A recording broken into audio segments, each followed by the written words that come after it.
या अय्युहन्नासु उब्दू रब्बकुमुल्लज़ी खलक़कुम वल्लज़ीना मिन क़ब्लिकुम लअल्लकुम तत्तक़ून। या अय्युहन्नासु, ए इंसानों, उब्दू रब्बकुम, अपने रब की इबादत करो,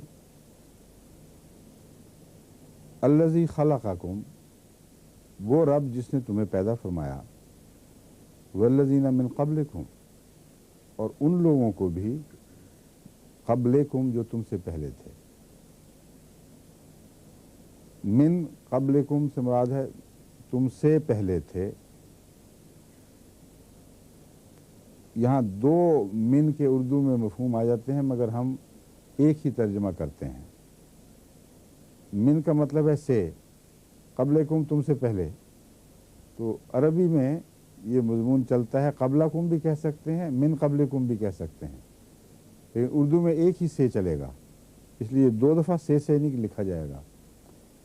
तर्जुमा होगा वल्लज़ीना, और वो लोग, मिन क़ब्लिकुम, जो तुमसे पहले थे, लअल्लकुम तत्तक़ून, ताकि तुम तक़वा इख्तियार करो। अब यहाँ तक़वा बाद में आया है, इबादत पहले आ गई है। और कुरान करीम ने शुरू में ही हुदल लिल मुत्तक़ीन की एक शर्त लगाई थी कि मुत्तक़ियों को हिदायत देती है ये किताब, और उसके बाद इबादत का हुक्म था। तो ये थोड़ा सा जो इश्काल है ये दूर कर लेना चाहिए तर्जुमे के वक्त। आपको याद है आगाज़ में सूरह बकरा के पहले हदायत थी कि ये ऐलान था कि ये किताब सिर्फ मुत्तकियों को हदायत देगी, और मुत्तकियों की शर्त ये थी कि वो फिर नमाज़ें भी पढ़ते हैं, ईमान लाते हैं, ये करते हैं, वो करते हैं, और नमाज को कायम करते हैं।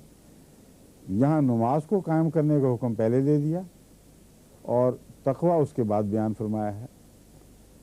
तो इसमें तज़ाद नहीं है, बल्कि पहला तक़वा जो है वो अंदरूनी इंसान के अंदर जो सच्चाई का मादा है उसकी तरफ इशारा था।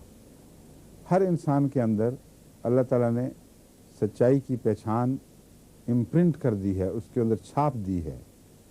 और कोई इंसान भी, खा वो जाहिल हो, आलिम हो, किसी किस्म का भी हो, उसके अंदर सच्चाई और बुराई को पहचानने की एक अंदरूनी सलाहियत मौजूद है।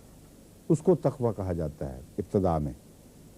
वो तक़वा अगर है, यानी वो सलाहियत बिगड़ी नहीं है, उसको इंसान ने अपनी बदकिरदारियों की वजह से मैला नहीं कर दिया, खो नहीं दिया, तो वो उसको कहेंगे आगाज़ में मुत्तक़ी। अंग्रेज़ी में इसका सादा सी मिसाल ये है, a man who can call a spade. इतनी सी तारीफ़ है तक़वा, इब्तिदाई तक़वा की, कि जो स्पेड को देखे, बेलचे को देखे तो बेलचा ही कहे, उसको भैंस ना कहे, उसको आरी ना कहे। तो इतनी सी जो नज़र का सीधापन और दिल की सच्चाई है, उसको भी तक़वा कहा जाता है। और ये तक़वा तो आम सा तक़वा है, लेकिन तक़वा का मज़मून तो लामुतनाही है, वो दर्जा बदर्जा बढ़ता है। उसको नश्व नुमा देने का तरीक़ इबादत है। तो अब उस मज़मून को आगे बढ़ा दिया है, ए लोगो, इबादत इख्तियार करो अपने रब की।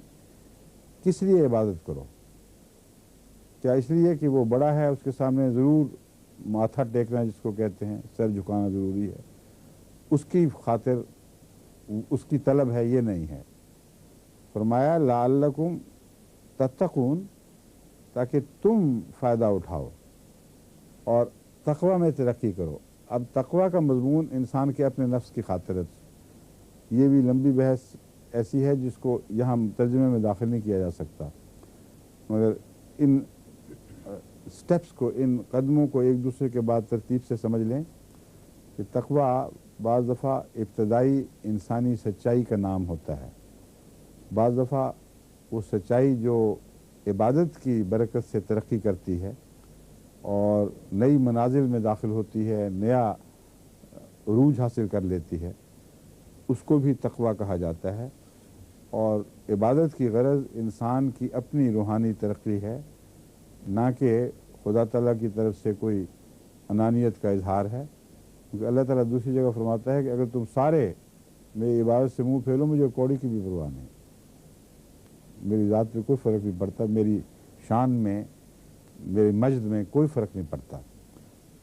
تو یہ اس لیے میں زیادہ تفصیل سے سمجھا رہا ہوں کہ یہاں یورپ وغیرہ میں تو عموماً یہ سوال کرتے ہیں کہ عبادت کیوں کر دی خدا نے، وہ بس صرف جھکانے کا شوق ہے اللہ تعالیٰ کو۔ یہ بات نہیں ہے، اس میں بنی نوع انسان کا اپنا فائدہ ہے۔ اور دوسری بات یہ نوٹ کرنے کے لائق ہے کہ یہاں مومنوں کو مخاطب نہیں فرمایا، ناس کو مخاطب کیا ہے، اور یہاں ایمان کا ذکر نہیں فرمایا۔ عبادت کا تعلق تمام بنی نوع انسان سے ہے اور ہر ایک کے لیے ضروری ہے، اور اسی لیے سب دنیا میں عبادت کا کوئی نہ کوئی طریق، کوئی نہ کوئی معنی، مطلب ہر قوم میں پایا جاتا ہے، اور جو دہریہ ہیں وہ انسانوں کی عبادت شروع کر دیتے ہیں۔ تو اللہ تعالیٰ فرماتا ہے کہ اللہ کی عبادت کرو گے تو فائدہ اٹھاؤ گے، ورنہ عبادت تو تم نے کرنی ہے، کیونکہ انسان کی سرشت میں عبادت داخل کر دی گئی ہے۔ لوگ ہمارے ملک میں تو پٹواریوں کی بھی عبادت کرتے ہیں، کہتے نہیں ہیں خدا، لیکن خدا کے درجے سارے دیتے ہیں۔ تھانے دار کی عبادت، مولوی کی بھی عبادت ہو رہی ہے، اور مولوی کو جب غصہ آتا ہے تو خدا کی عبادت نہ کرنے پر نہیں آتا، اپنی عبادت نہ کروانے پر آتا ہے، اور یہ ایک حقیقت ہے، اس میں کوئی مبالغہ آمیزی نہیں ہے۔ ان کی انا کا جب مجروح ہوتی ہے پھر ان کو جوش آتا ہے، انا مجروحیت، انا کا زخم مندمل ہو جائے تو پھر وہ سب لوگ یار بن جاتے ہیں جو خدا کے نام پر دشمن بنائے ہوتے ہیں۔